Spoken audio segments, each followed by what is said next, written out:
Bom dia, gente. Feliz sábado a todos. Que os nossos corações possam estar abertos para recebermos as bênçãos especiais que Deus preparou para nós hoje. Hoje eu trouxe um tema aqui que incomoda muita gente e que às vezes até compromete o relacionamento com Deus, e eu espero que hoje nós possamos sair melhores do que chegamos. Essa pergunta, né? Deus é amor ou Deus é terror? Isso às vezes incomoda, isso às vezes faz com que nós questionemos o próprio Deus, questionemos muita coisa das atitudes de Deus e faz com que nós até comprometamos o nosso relacionamento. Mas eu vou dar aqui a resposta. Se eu conseguir passar? Não? Sim? Ok. Vamos lá? Não? Acho que eu estou fazendo errado aqui, né? É o botãozinho. Aliás, é quem está atrás do botãozinho. Vamos lá. Aí, Deus é amor. Assim está expresso na Bíblia Sagrada. Deus é amor. E ainda tem um outro texto aqui em Romanos dizendo assim: se Deus é por nós, quem será contra nós? Mas então aí vem algumas perguntas que nos incomodam. Se Deus é amor, por que as coisas ruins continuam acontecendo? Por que isso acontece comigo? Por que isso acontece com minha família? Por que acontece com a sociedade? Se Deus é amor, por que Ele permite tantas coisas? Por que aconteceram tantas coisas antes e continua acontecendo? E isso se torna um incômodo, isso vem nos preocupando. E então nós muitas vezes nos apegamos nesses textos e... aqui, até eu me acostumar aqui, né? Vamos lá. Nós nos apegamos e nos esquecemos de um texto seguinte, que revela o seguinte, que nós estamos em guerra. E essa guerra não é contra o sangue e a carne, mas contra as forças espirituais do mal. Nós nos apegamos naqueles textos, quando as coisas não acontecem, nós questionamos a Deus e nos esquecemos de que estamos em guerra. Tanto é que durante o dia nós trabalhamos, nós perseguimos os nossos sonhos, perseguimos os propósitos, e quantas vezes nos lembramos que estamos em guerra e que o alvo dessa guerra somos nós, é você, é eu, sou eu? Quantas vezes nos lembramos disso? E nós passamos a vida toda perseguindo os nossos sonhos, e nós não nos lembramos disso. Parece assim que é tudo tão etéreo, é tão volátil, que é verdade, mas não é verdade. Parece que é como se fosse um filme, né? Nós nos sentamos na nossa poltrona e nos assistimos de longe. E então o inimigo se aproveita para distorcer o caráter de Deus, distorcer a imagem de Deus na nossa mente, criar confusão na nossa mente, para que nós nos confundamos nesse processo e nos esqueçamos que estamos sendo alvos dessa guerra. E desde o início, o inimigo coloca na nossa mente de que a confusão de que não está passando, viu? Passa para mim, por favor. A confusão de que o que está em jogo aqui nesta guerra é isso.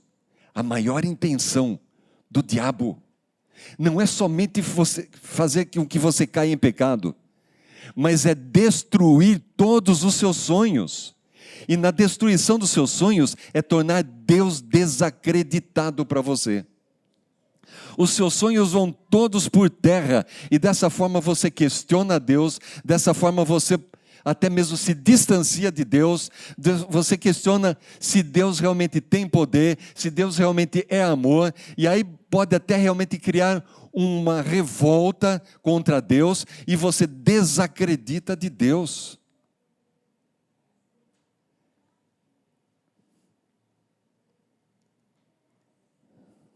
Gente, não está passando. É isso, desde o início.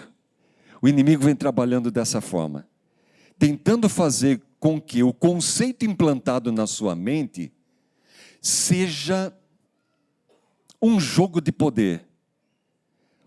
O que está em jogo nesta guerra é o poder entre Deus e o diabo.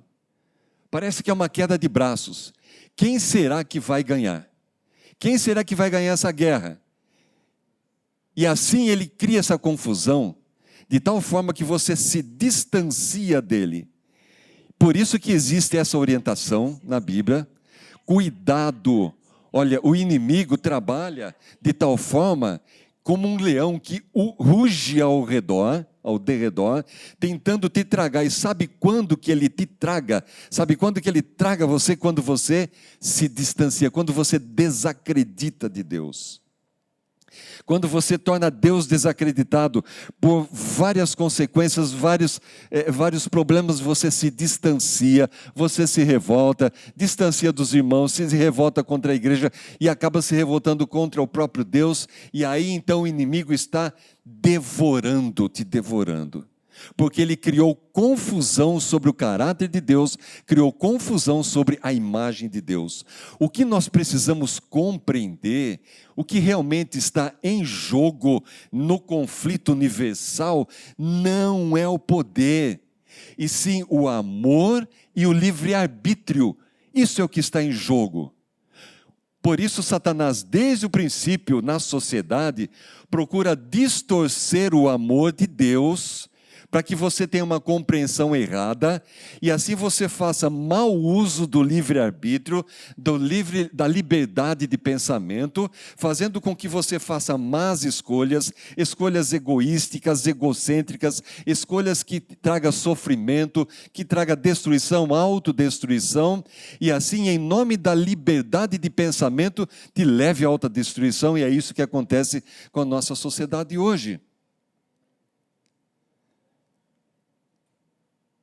E para contribuir com toda essa confusão mental, e então ele faz com que você então se encha de questionamento, se Deus é amor, e ainda continua acontecendo as coisas ruins, e os meus sonhos foram para o brejo, os meus sonhos foram destruídos. Que Deus é esse? Onde está o amor de Deus? Por que Deus mandava matar? Esse é o Deus de amor?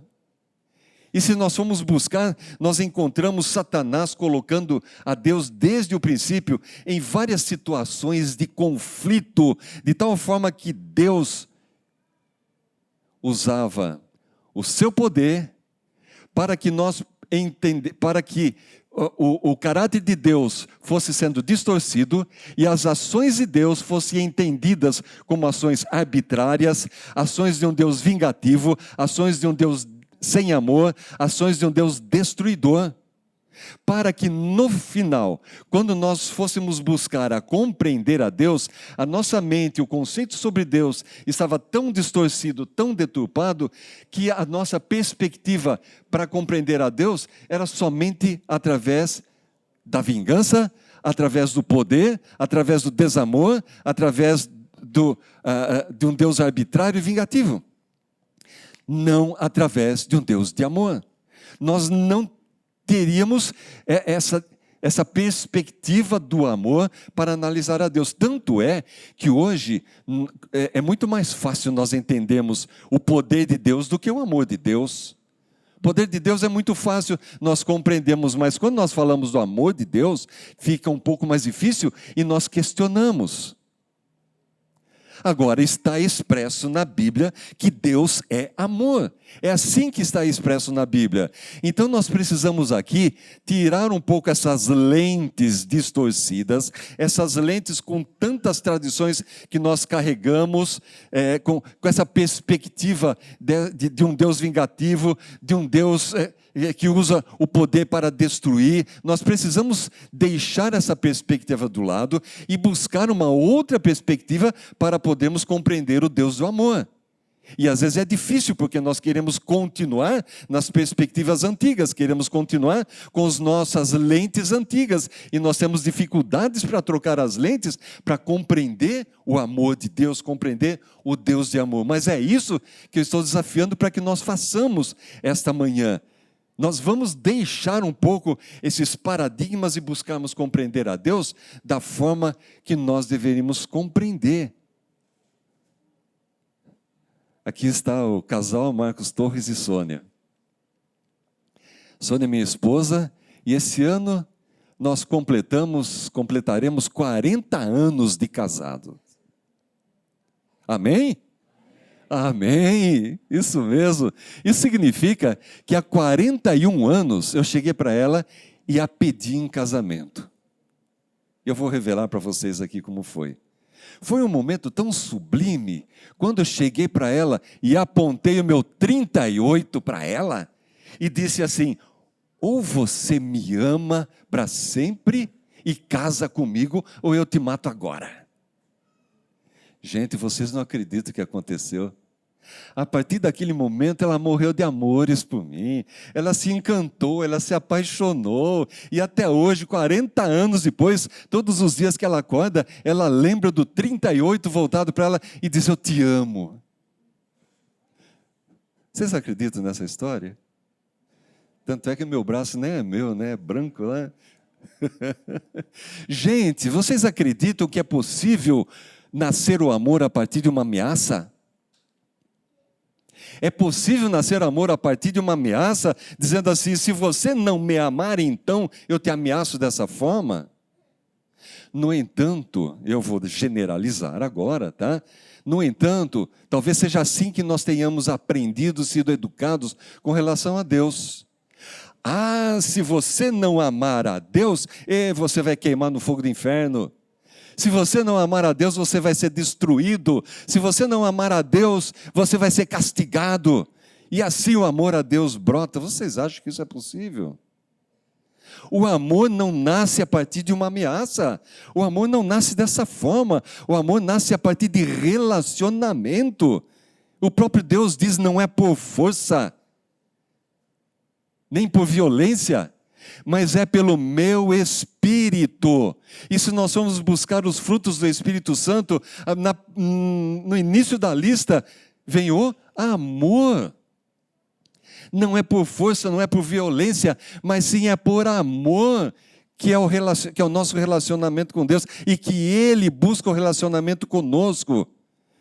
Mas então, como compreendemos tudo isso? Isso piora um pouco quando a gente vai lá no Velho Testamento e a gente vê muitas dessas situações que eu disse para vocês. Por exemplo, lá no dilúvio, Deus destruindo toda a humanidade, destruindo toda a terra. A gente vai lá em Sodoma e Gomorra, Deus destruindo as cidades com fogo, lá a guerra contra os assírios, 185 mil mortos. Nós temos as 10 pragas do Egito, uma mortandade violenta. O que acontece com Deus? Esse é o Deus de amor que nós estamos falando. Isso incomoda muita gente, né? Que Deus é esse que parece que nem sempre ama. Às vezes Ele perde a paciência e diz: eu não brinco mais, agora eu vou matar todo mundo. Que Deus é esse então? Para que a gente possa começar a compreender, vamos buscar o plano de fundo de tudo isso. Veja, qual era o plano de fundo da sociedade antiga, desde o início, desde o princípio. Satanás, através do paganismo, criou deuses, muitos deuses. E esses deuses nada mais eram do que a incorporação das forças do poder do mal, das forças malignas, das potestades do mal, e todos eles desafiavam o Deus Criador. Eles estavam ali para desafiar o Deus Criador. E esses deuses eram conhecidos na sociedade como deuses vingativos. E eles eram vingativos. Eles eram... o Deus mais acreditado era o Deus que tinha mais poder, não mais amor. E como que eles demonstravam poder? Através da vingança, através da destruição. E esses deuses, eles precisavam ser apaziguados, eram deuses irados. E como que se apaziguavam esses deuses? Através de oferendas, e muitas oferendas com vida. E eles se degladiavam entre si, e todos os deuses se voltavam contra o Deus eterno, o Deus criador. E para que o Deus verdadeiro pudesse ganhar credibilidade nessa sociedade, ele precisava demonstrar mais poder do que todos esses deuses. Ele precisava ser mais vingativo do que todos esses deuses. Era assim, caso contrário, o Deus não era acreditado, porque por isso o Deus Criador estava dentro de um contexto onde se exigia a demonstração de poder, demonstração de vingança, demonstração de crueldade para ser acreditado.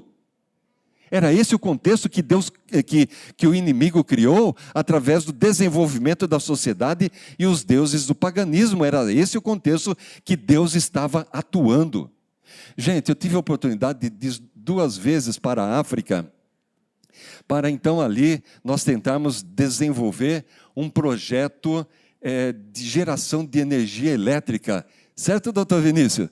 Estamos juntos, né? Isso mesmo. E veja, ali eu tive a oportunidade de algumas coisas interessantes, tá? Essa é uma tribo que nós visitamos, é uma tribo no norte de Angola chamada Uige. E para que nós pudéssemos visitar essa tribo, onde tinha um rio, onde iríamos fazer a análise, foi necessário mandar um informante na tribo antes para conversar com o líder espiritual da tribo, informando e pedindo autorização à entidade espiritual que comandava a tribo e o rio, para que nós pudéssemos nos aproximar dali. Caso contrário, eles diziam depois que se nós não fizéssemos esse procedimento, essa entidade espiritual, que nada mais são do que as potestades espirituais do mal, elas se vingavam, se tornavam agressivas, e na maior agressividade elas precisavam ser apaziguadas, e no caso do rio, poderiam até mesmo oferecer crianças, jogando crianças no rio para apaziguar as entidades. Eu chamo a África como berço dessas potestades do mal. Porque ali também nós ficamos sabendo do seguinte, que... Olha, eu estou aqui, eles nos recebiam bastante com alegria, eles cantavam, dançavam, eu entrei na dança junto com eles, porque eles estavam muito agradecidos, mas também me contaram algumas coisas piores do que essa que eu falei. As tribos, elas são comandadas espiritualmente por castas espirituais diferentes, e elas podem ser rivais. E quando os líderes espirituais se aproximam de outras tribos rivais, essas castas, elas se apossessam, é assim que fala, de outras pessoas, e eles começam a se degladiar entre si, e elas vão começar a se guerrear entre as duas tribos, de tal forma que eles precisam demonstrar poder, porque a liderança espiritual, a hoste espiritual, ela quer liderar a outra tribo também, e ela só vai liderar se ela demonstrar maior poder do que a entidade espiritual da outra tribo. E a demonstração de poder chega tanto que eu vou dizer uma coisa aqui para vocês. Uma demonstração é abrir uma mulher grávida, tirar o feto, mostrar para todo mundo, colocar o feto de volta, fechar e a mulher continuar viva, e o feto também. Essas são as demonstrações de poder dessas entidades espirituais, as mesmas entidades que trabalhavam na época do Velho Testamento, e Deus, portanto, se utilizava nas suas ações das mesmas ferramentas sociais e espirituais para ganhar credibilidade em um povo que só cria dessa forma, que só via essas realizações. Mas se está escrito que Deus é amor, nós precisamos deixar essas lentes de lado e buscar as lentes corretas. Nós olharmos a Deus da perspectiva correta ou de outra perspectiva para compreendermos a Deus através do amor. Gente, lá na praga dos 10 mandamentos, nas 10 pragas do Egito, eu vou dar essa demonstração para vocês verem como que Deus agia. O Deus Criador, Deus de Israel, agiu em cada praga para demonstrar maior poder do que os deuses do Egito. Cada praga foi uma demonstração de que o Deus de Israel era mais poderoso do que um dos deuses. Cada praga era relacionada com um dos deuses da época, lá do Egito. Então Deus demonstrava um poder maior do que aquele Deus para ele ganhar credibilidade. E assim mesmo ele precisou demonstrar, fazer 10 pragas. E assim mesmo não foi acreditado, não foi acreditado por todos. Muitos acreditaram, sim. Ele ganhou credibilidade em muitos, tanto é que muitos egípcios saíram junto com Israel. E o próprio Israel precisava acreditar no Deus Criador para que fosse possível retirá-los dali. Era o Deus Todo-Poderoso. Era assim que Deus era conhecido. Era aquele que tinha mais poder do que todos os outros deuses. Gente, aqui está a região onde era Sodoma e Gomorra, e Sodoma e Gomorra está submersa agora. Essa região é uma região de altíssima salinidade. E eu estou mostrando aqui para vocês as estátuas de sal. Essas são as estátuas de sal existentes até hoje nessa região, que nada mais são do que acúmulos rochosos de sal pela alta salinidade. E a história diz que a mulher de Ló, quando fugiram, quando Sodoma e Gomorra estava sendo queimada, olhou para trás e se tornou uma estátua de sal. Nós precisamos também olhar com outras perspectivas. Existem teólogos, existem estudantes da língua hebraica que dizem que isto que pode ser uma expressão idiomática, esse olhar para trás, de que pode ser que o olhar para trás signifique que ela olhou e parou e permaneceu ali, ou até mesmo tenha voltado. E diz que choveu fogo e enxofre dos céus. Por que não pode ter acontecido a mesma coisa que aconteceu em Pompeia, quando Vesúvio fez chover fogo e enxofre do céu, e o fumo desceu sobre aqueles que estavam na proximidade e os tornou em estátuas? A Bíblia não diz que outras pessoas não se tornaram estátuas de sal também naquela região. Não diz, tá certo? E também a Bíblia fala que o tio de Ló, Abraão, ele também olhou para trás e não se tornou estátua de sal. Então, o que levou, de repente, a mulher de Ló ter se tornado estátua de sal foi sim uma desobediência, mas ela pode ter permanecido ali, foi uma escolha errada, ela fez uso errado do seu livre-arbítrio e pode ter recebido uma chuva de fogo e enxofre, do fumo de fogo e enxofre, e se tornado como uma estátua de sal. Ela fez a escolha errada e sofreu as consequências da escolha errada. É como nós hoje, por exemplo, fomos feitos para tomar bastante água, para não termos cálculos renais, e de repente eu decido não tomar a água, e ainda fazer uso de outros produtos que não são adequados, e de repente eu vou ter um cálculo renal e vou dizer, foi castigo de Deus, culpa do médico. Gente, nós sofremos consequências também pelas nossas escolhas erradas, e nós precisamos entender muitas vezes isso. Por isso que eu digo para vocês, que tal então nós usarmos os melhores óculos, as melhores lentes, para podermos entender um pouco mais sobre o Deus de amor? Vamos usar as lentes de Jesus? Porque Jesus diz, eu e o Pai somos um.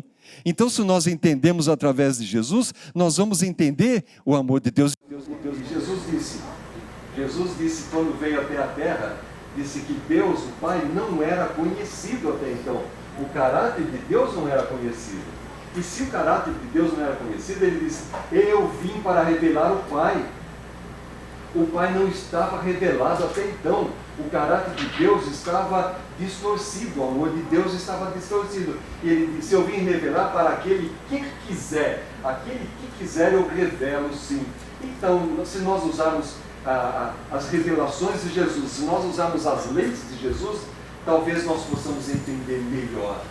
Por exemplo, nessa situação em que Jesus chegou para a filha de Jairo, que estava morta, e ele disse o seguinte, esta menina dorme. Espera aí, mas estava morta. O que Jesus estava querendo fazer com isso? Criar confusão? Pior ainda, quando ele chega e diz que o seu amigo Jairo, que estava morto e cheirando mal há 4 dias, ele dorme. O que Jesus estava querendo dizer? Tirar um sarrinho da cara dos outros? Criar confusão com aquelas pessoas que estavam ali? Ou fazer revelações muito mais profundas sobre a morte? Fazer revelações muito maiores sobre o conceito da morte? Por isso que está escrito, veja, o salário do pecado é a morte, mas o dom gratuito de Deus é a vida eterna. Quando Jesus disse, ele dorme, Jesus estava querendo dizer o seguinte, olha, isso aqui não é a morte. Eles não estão mortos porque vão acordar novamente. Ninguém morreu. Isso aqui, esse período que eles estão passando dormindo. A morte, quando a palavra de Deus se refere, é a morte eterna, aquela que não haverá momento em que acordarão. Então Jesus estava querendo revelar conceitos muito maiores. Aqueles que estavam na sepultura não estavam mortos. E para nós compreendermos um pouco melhor isso, eu faço a pergunta, por que depois da ressurreição de Jesus, aquelas coisas não aconteceram mais? Deus não interferiu mais, Deus não matou mais ninguém, Deus não foi mais cruel, Deus não foi mais vingativo no conceito da compreensão que o inimigo queria que nós e a sociedade compreendêssemos. Por que nada disso aconteceu mais?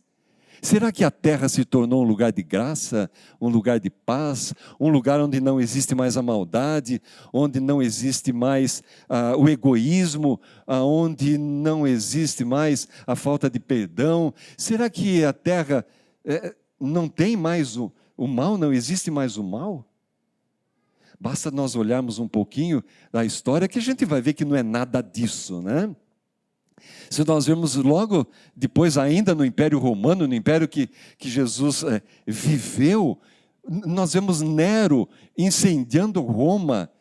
Na sequência nós vemos lá a Inquisição matando milhões e milhões de cristãos. A gente tem o Hitler matando milhões e milhões de judeus. Aí a gente vai ver que nós tivemos 2 grandes guerras mundiais, sem contar das outras guerras do Vietnã, de Ruanda, da Bósnia, da Síria, hoje da Ucrânia, enfim, as outras guerras todas. Então não é por isso, olha lá a adoração ao Deus Kali, quanta gente se suicidou adorando Deus Kali. Quer dizer, não é nada disso. Nós continuamos iguais ou piores do que a sociedade antiga, rumando para a autodestruição, para a morte eterna. É assim que nós seguimos. Aliás, o Júnior, que eu acho que não está mais aqui, ele costuma dizer assim, olha, nós temos que pedir perdão para Sodoma e Gomorra, porque nós somos piores do que eles e Deus não nos destrói. Deus não age mais. Então, o que será que aconteceu? Gente, nós precisamos compreender uma coisa, Deus não pode ter castigado ninguém, Deus não pode ter dado juízo para ninguém, porque de acordo com a doutrina da Igreja Adventista, o juízo começa em 1844, começou agora em 1844, e começa com o juízo investigativo. Como que Deus poderia castigar, dar juízo para alguém antes do início do juízo investigativo? Portanto, no conceito da morte, Deus não matou ninguém. Deus tirou essas pessoas de circulação e colocou no sono. E houve grandes motivos para isso. Primeiro, estava usando as mesmas ferramentas da sociedade para ganhar credibilidade, porque Ele era o Deus verdadeiro. Primeiro, isso. E depois, havia um outro grande motivo. Havia se quebrado o ciclo do amor, a sociedade estava se autodestruindo, não havia mais amor, seguindo em rumo à destruição eterna. Tanto é que por ocasião do dilúvio está declarado que havia um justo sequer. Havia um justo sequer, uma pessoa justa sequer na terra, Noé. E foi por isso que ele entrou na arca, apesar de ter pregado 120 anos, só ele entrou na arca e por consequência a sua família. Vejam só, as avenidas do amor haviam se fechado, não existia mais amor na terra, portanto, e existia uma promessa, existiam profecias do nascimento de um Salvador no tempo determinado, e Deus precisava garantir que isso acontecesse. E se ele não tirasse essas pessoas de circulação, essa sociedade de circulação, então correria-se o sério risco de não existir avenidas do amor, não existir uma pessoa, uma mulher virtuosa para ceder o seu ventre para o trabalho do Espírito Santo, para que o Salvador nascesse através do seu ventre. E nós pudéssemos ser salvos. Então, por amor a uma humanidade, Deus agiu não só nessa ocasião, como em todas as outras, se você for analisar através das lentes do amor, para que nós pudéssemos ser salvos, para que o ciclo do amor fosse reconectado com Jesus na cruz. Então, resumindo, se nós olharmos antes da cruz, nós vamos ver que Deus agiu, Deus interviu muitas vezes, usando as ferramentas da sociedade para ganhar credibilidade, para que a sociedade entendesse que Ele era o Deus verdadeiro, o Deus todo-poderoso, e para manter as avenidas abertas para a vinda do Salvador. Tanto é que depois da cruz, nada disso mais foi necessário, porque Cristo veio e as avenidas foram mantidas abertas. Está escrito Jesus dizendo: é-me dado todo o poder no céu e na terra. Agora pense, gente, Jesus na cruz, com todo o poder no céu e na terra, e os mais antigos podem lembrar daqueles filminhos antigos, da Ginny, um gênio, que cruzava o braço e piscava e tudo acontecia, e da feiticeira que balançava o nariz, né? E o que ela queria acontecia. Veja, Jesus não precisava cruzar o braço, não precisava balançar nariz, piscar olho, mas tudo poderia acontecer, mas nenhum pensamento contrário aos malfeitores passou em sua cabeça para que aqueles malfeitores sofressem as consequências do seu pensamento. Vocês veem o tamanho do amor de Cristo Jesus? Tanto é que ele disse: Pai, perdoa-lhes, porque eles não sabem o que fazem. Agora, maior amor ainda não foi o de Jesus, maior amor foi do Pai. Veja, esse é o tal amor, o amor de tal maneira, porque Ele deu o seu Filho. Você já experimentou ou experimentaria, mamães, né? O amor de Deus é comparado com o amor de mãe. A mãe dar o seu filho para morrer em favor daqueles que não têm amor? E dizer: gente, perdoa, eles não estão sabendo o que estão fazendo. Esse é o amor que nós não compreendemos. Esse é o amor que nós somente desenvolvemos através do relacionamento, se nós tivermos relacionamento com Ele. Esse é o amor que nos constrange, esse é o amor que nos impulsiona, esse é o amor que brota dentro de nós quando nós o conhecemos, quando nós o vivenciamos, quando nós o recebemos. Esse é o verdadeiro amor de Cristo Jesus. E isso é tão profundo que Ele diz assim: olha, vocês passam da morte para a vida eterna quando vocês amarem, quando vocês amam os seus irmãos, quando amam uns aos outros. Quem não ama permanece na morte. E amar significa, é lógico, amar significa amar a Deus sobre todas as coisas, os 4 primeiros mandamentos, e ao próximo como a si mesmo, 6 outros mandamentos. Gente, esse é o amor que nos constrange, esse é o amor de Deus, esse é o grande amor que nos salva, esse é o grande amor que nos liberta. A vida é amar e Deus é amor. Assim nós fomos criados, assim nós fomos feitos para amar. A vida é amar, Deus é amor e amor é doação. E então por que nós continuamos quebrando o ciclo do amor, deixando de perdoar? Por que nós continuamos sendo egoístas? Por que nós continuamos fazendo escolhas erradas, egocêntricas, trazendo sofrimento para nós mesmos, trazendo sofrimento para a família, trazendo sofrimento para a sociedade, de tal forma que hoje nós temos novamente uma sociedade descambada para a morte eterna em nome da liberdade de escolha, fazendo as escolhas totalmente equivocadas. E assim Satanás continua usando a imagem de Deus distorcida para que nós nos afastemos de Deus. E graças a Deus, Ele manteve as avenidas abertas para que o Salvador viesse. E hoje nós temos a salvação, porque Ele veio e cumpriu a sua promessa, cumpriu a sua missão. Hoje nós somos salvos porque Jesus revela àqueles que querem. Jesus revela o seu amor. E Jesus revela o seu amor para conosco através do nosso relacionamento com Ele.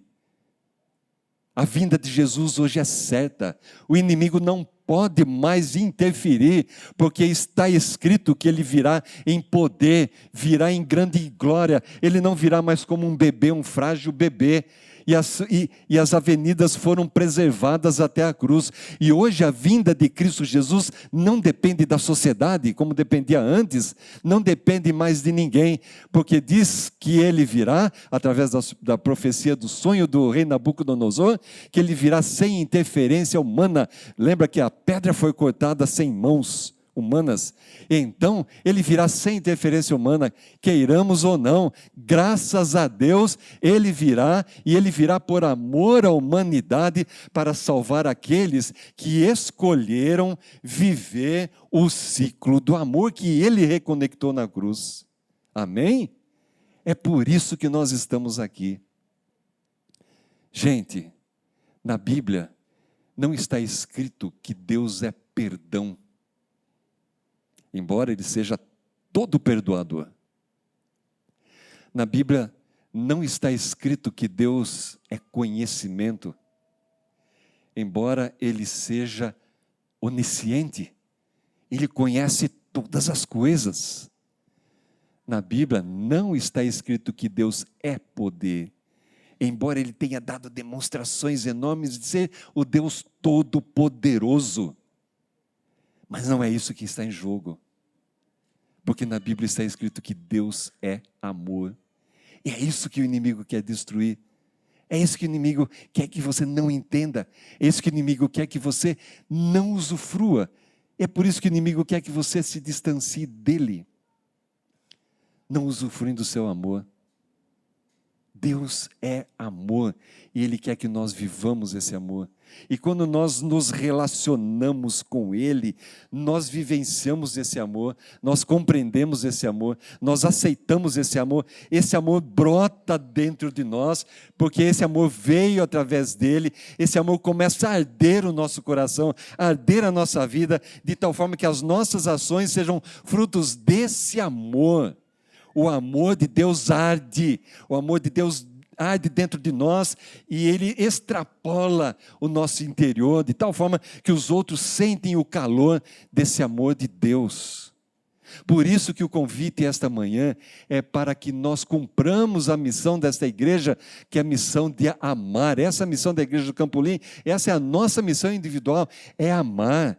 Para que nós aceitemos que Deus é amor, compreendamos que Deus é amor e aceitemos sermos templos do Espírito Santo. Porque o primeiro fruto do Espírito Santo é amor. E quando nós compreendemos e quando nós aceitarmos ser esse templo, limparmos esse templo para que o Espírito Santo ele ocupe o nosso viver, as dimensões de Deus vão crescer de maneiras desproporcionais, serão enormes, a nossa vida vai mudar, tudo vai mudar, os nossos propósitos vão mudar, Deus vai mudar na nossa vida e nós seremos outros, nós seremos cada vez mais semelhantes a Cristo Jesus. Que esta seja uma realidade na nossa vida. Que essa seja a verdade na sua vida individualmente, que essa seja a verdade na minha vida. E que a cada dia nós estejamos um passo a mais nesta semelhança, por causa do amor de Deus que reina na nossa vida, por causa do amor de Cristo Jesus que reina em nós, e que esse amor nós estejamos aptos a compartilhar com outros, que nós usemos o amor e não sejamos egoístas, nós não usemos esse amor somente para nós mesmos, mas compartilhemos através da nossa vida individual, através dos nossos ministérios aqui na terra, aqui nesta igreja, e que muitas outras pessoas possam ser atraídas por Cristo Jesus. Deus nos ama, Deus é amor, que sejamos esse templo de amor, o templo do Espírito Santo. Amém? Amém. Vamos nos colocar em pé e orarmos? Precioso Pai, aqui nós estamos em Tua presença, agradecidos porque o Senhor nos proporcionou esses momentos quando pudermos ampliar a visão sobre Deus, ampliar a visão sobre as atitudes e as ações de Deus, compreendendo que em todos os momentos Deus amou a humanidade de tal maneira que Ele tomou atitudes, muitas vezes, que puderam levar a interpretações erradas. Assim como os pais muitas vezes tomam atitudes que levam às interpretações erradas dos filhos, Deus correu esse risco porque o amor leva a esse risco. Esse é o amor incompreensível e que nós aqui louvamos o Teu nome e agradecemos e Te agradecemos por esse amor que muitas vezes nós não compreendemos. Por outro lado, nós nos entregamos a Ti para que esse amor também nos transforme, para que esse amor nos aproxime de Ti, para que esse amor nos leve até Ti e nos dê o maior presente do amor, que é a vida eterna. E que possamos também compartilhar este amor com aqueles que precisam, que aqueles que ainda não Te conhecem. Em nome de Jesus, nós lhe pedimos e agradecemos. Amém.